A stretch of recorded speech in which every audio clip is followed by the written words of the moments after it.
Pada hari ini kita akan mulakan kelas kita dengan pembelajaran yang pertama, iaitu tajuk prinsip memasak. Hasil pembelajaran kita pada hari ini, murid dapat menjelaskan definisi prinsip memasak, menerangkan tujuan memasak dan menyenaraikan kaedah memasak. Definisi prinsip memasak: penyediaan makanan dengan kaedah memasak yang sesuai. Kesan haba terhadap makanan melalui kaedah memasak yang berbeza dapat memperbaiki rupa, warna, tekstur dan rasa, meminimumkan kehilangan nutrien dalam makanan.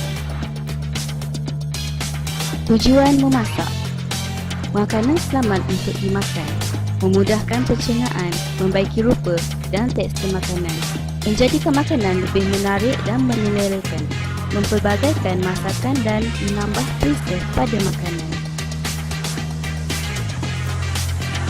Prinsip memasak berbahagi kepada: yang pertama, haba kering, dan yang kedua, haba lembab. Kaedah memasak haba kering berbahagi kepada 4. Yang pertama, menggoreng, menggrill, memanggang dan membakar. Menggoreng ialah kaedah memasak makanan dalam minyak atau lemak yang telah dipanaskan. Terdapat 3 cara menggoreng, iaitu menggoreng kering, menggoreng tohor dan menggoreng dalam minyak penuh. Menggoreng tanpa minyak adalah menggoreng dalam kuali yang panas tanpa menggunakan lemak. Berikut merupakan contoh makanan, kebaikan dan keburukan makanan yang digoreng tanpa minyak.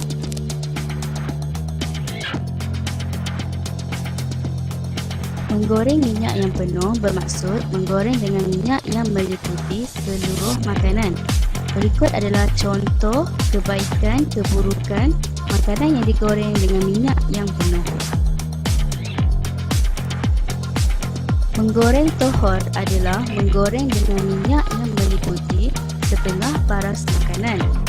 Berikut adalah contoh kebaikan dan keburukan menggoreng minyak tohor.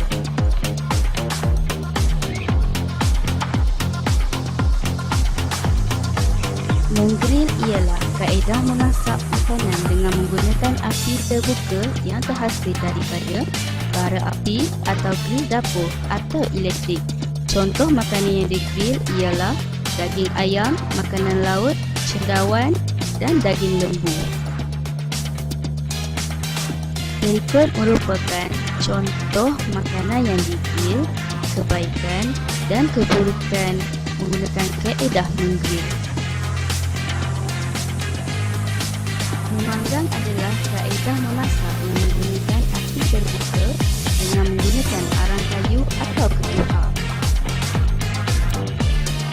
Berikut merupakan contoh kebaikan dan keburukan makanan yang dipanggang.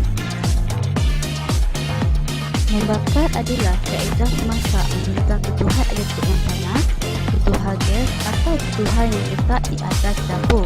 Makanan dimasak melalui haba perolakan di dalam ketuha. Contohnya, kuih bakar, pizza roti dan kek. Berikut merupakan contoh makanan yang dibakar dan juga kebaikan membakar. Kaedah memasak haba lembab terbahagi kepada mengukus, merebus, mencelur, merenek dan juga merendidih.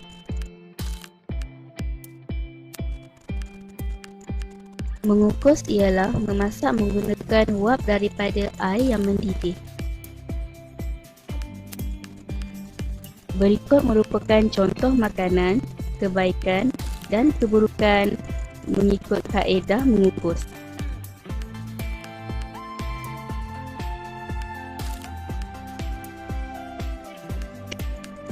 Merebus ialah makanan dimasak di dalam air yang menggelegak dan direnehkan sehingga empuk. Berikut merupakan contoh makanan, kebaikan dan keburukan makanan yang direbus.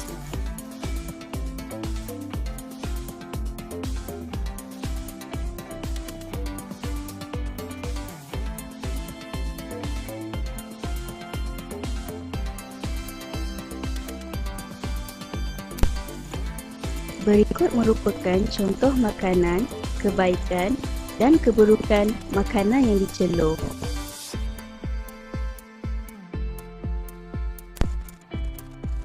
Mereneh ialah kaedah memasak dengan air mendidih secara perlahan dalam periuk bertutup dalam tempoh masa yang lama. Berikut merupakan contoh makanan, kebaikan dan keburukan makanan yang direneh.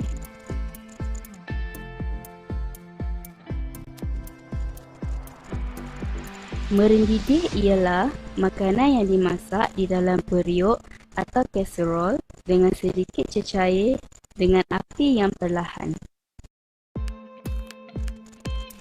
Berikut merupakan contoh makanan, kebaikan dan keburukan makanan yang direndidih.